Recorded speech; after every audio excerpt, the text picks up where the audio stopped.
Ziroj beri li başûrê Kurdistanê li Zaxoyê deh sivîl ji ber polîtîkayên AKP û MHP ku li dijî Kurdanê hatin qetilkirin.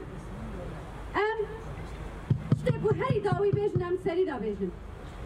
Kujer Türkiye devleti itham eden söylem devam ederse hakim kalacak açıklamayı ikaz ediyorum, ithal ediyorum. Yen ku politikayın AKP ve MHP ve politikayın devlet edildi nişandan.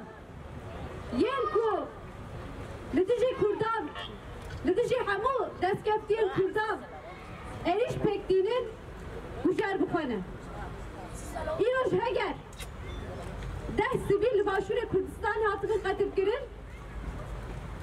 Ev encama politikaya AKP ve MHP'ye Yenku Lidiji Kurdan Yenku Le Arnigariya Kurdan Deskeftiyen Kurdan Dixwazin politika bidin meşandin Yenku erişe rojava dikin Yenku didirokê da komkujiya zîlanê pirsûsê Dêrsimê pêkanîn îro em dibînin êrişê Şengalê dikin êrişê Mahmûrê dikin êrişê Zaxoyê dikin.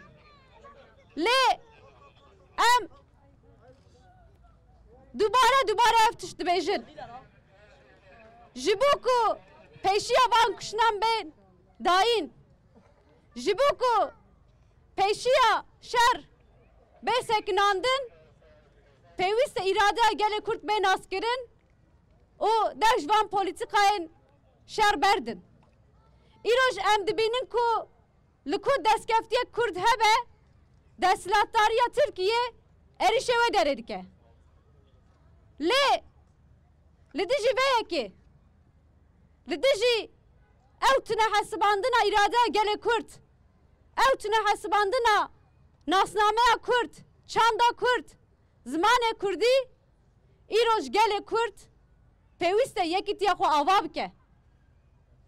Heger îroj li başûrê Kurdistanê deh sivîl hatibin qetilkirin qasî AKP û MHP desthilatdariya başûrê Kurdistanê jî sûcdar e. Em baş dizanin. Heger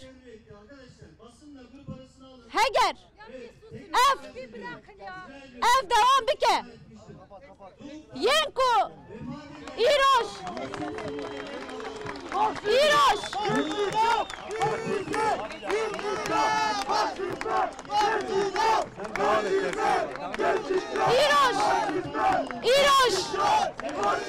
Komara Türkiye